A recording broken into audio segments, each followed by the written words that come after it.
ayat 1 Undang-Undang Dasar 1945 mengatakan Presiden dan Wakil Presiden dipilih dalam satu pasangan secara langsung oleh rakyat.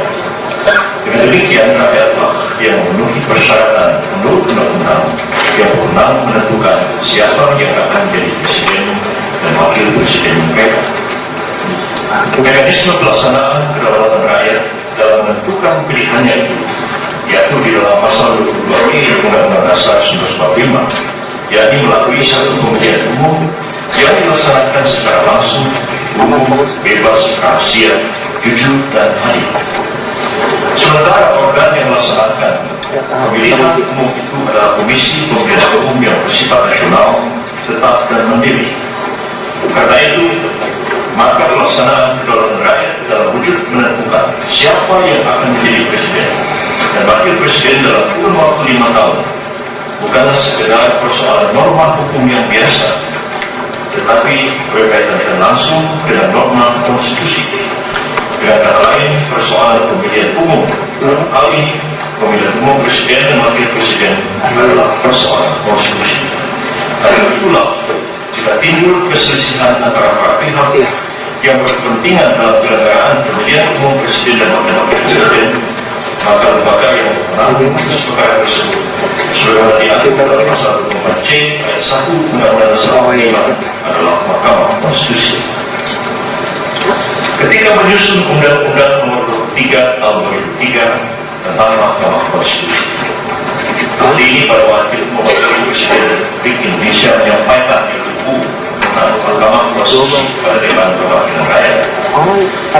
Dalam keadaan waktu yang amat mendesak pada waktu itu, para pembuat undang-undang berupaya untuk menyederhanakan kewenangan Mahkamah Konstitusi dalam memutus sengketa atau perselisihan pemilihan umum menjadi semata-mata perselisihan yang terkait dengan perhitungan suara antara yang diumumkan oleh Komisi Pemilihan Umum dan perhitungan suara yang benar menurut keyakinan pemohon.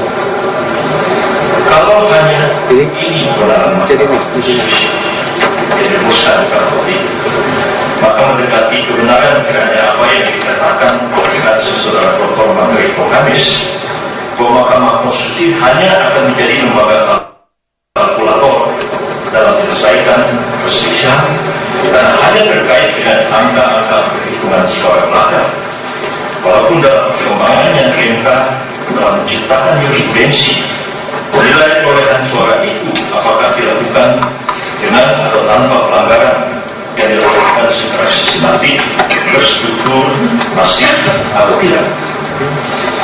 Pada hemat saya, setelah lebih satu dekade keberadaan MK, sudah saatnya membentuk undang-undang, malah MK sendiri dalam menjalankan kewenangannya untuk melangkah ke arah yang lebih substansial dalam memeriksa, mengadili, dan memutus sengketa pemilihan umum, khususnya dalam hal ini perselisihan pemilihan umum Presiden dan Wakil Presiden, seperti misalnya yang dilakukan oleh Mahkamah Konstitusi daerah yang dapat menilai apakah pemilu yang dilaksanakan itu konstitusional atau tidak, sehingga bukan persoalan perselisihan mengenai angka-angka belaka. Masalah substansial dalam pemilu sesungguhnya terkait dengan konstitusionalitas dan legalitas dari pelaksanaan pemilu itu sendiri.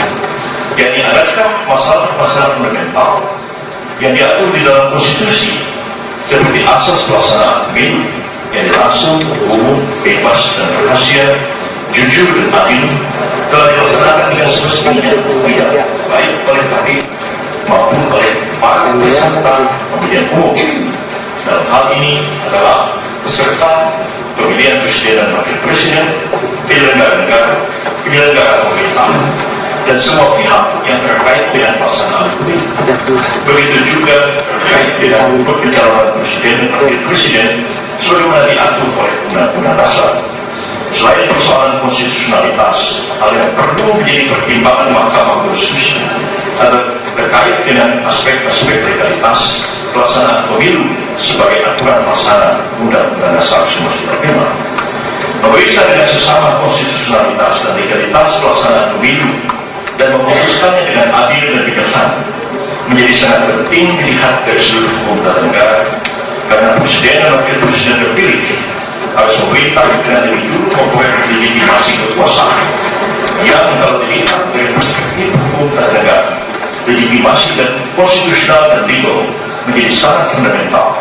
Karena tanpa itu, siapapun yang terpilih menjadi presiden dan wakil presiden akan berhadapan dengan krisis legitimasi yang akan berakibat terjadinya instabilitas politik di negara ini.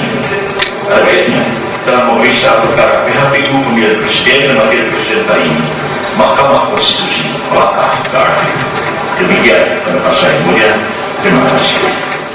Selain di Mahkamah Konstitusi, sidang gugatan Pilpres juga berlangsung di Dewan Kehormatan Penyelenggara Pemilu atau DKPP. Setelah menjalani sidang selama 5 kali, DKPP menyelesaikan sidang terkait kode etik penyelenggara pemilu kemarin.